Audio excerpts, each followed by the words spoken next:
चा पुतळा असलेल्या गेटवे ऑफ इंडियापर्यंत आम्ही जाणार होतो। हे फार अंतर तर 2 किलोमीटरचं असेल आणि आम्ही सगळे नेते महाराष्ट्रातील महाविकास आघाडीचे तो मोर्चा शांतपणे आम्ही करणार होतो, तरी त्याला परवानगी नाही। ठीक है, 2 महीने रुके, तुम कैसे आंदोलन करते हो आगे और तुमको कौन परमिशन देगा? कारण शेवट टिट फॉर टॅटची भूमिका जशास तशाची भूमिका आम्हाला भविष्यात स्वीकारावी लागेल।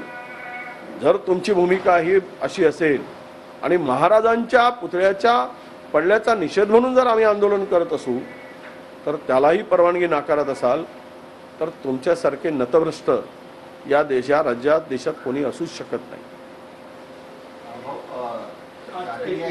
आज भाजपचे आंदोलन त्याचं नाव दिलेलं आहे की महाविकास आघाडीला सद्बुद्धी यावी म्हणून आंदोलन असं म्हणजे कुबुद्धी त्यांच्या डोक्यात घुसलेली आहे आणि आम्हाला सद्बुद्धी मागत आहे। पुतळा पाडल्याचे प्रायश्चित्त घेऊन त्यांच्या डोक्यात घुसलेली जे काही कुबुद्धी आहे, जे भ्रष्टाचाराने कमिशनखोरी करून तो पुतळा उभा केला आहे, त्याचं प्रायश्चित्त घेण्यासाठी 4 दिवसाचा उपवास केला असता तर आम्हाला समजलं असतं। पण पोट भरून ढेकर देऊन आम्हाला सद्बुद्धी मागत आहेत। यापेक्षा यांच्या कथनी आणि करणीतला अंतर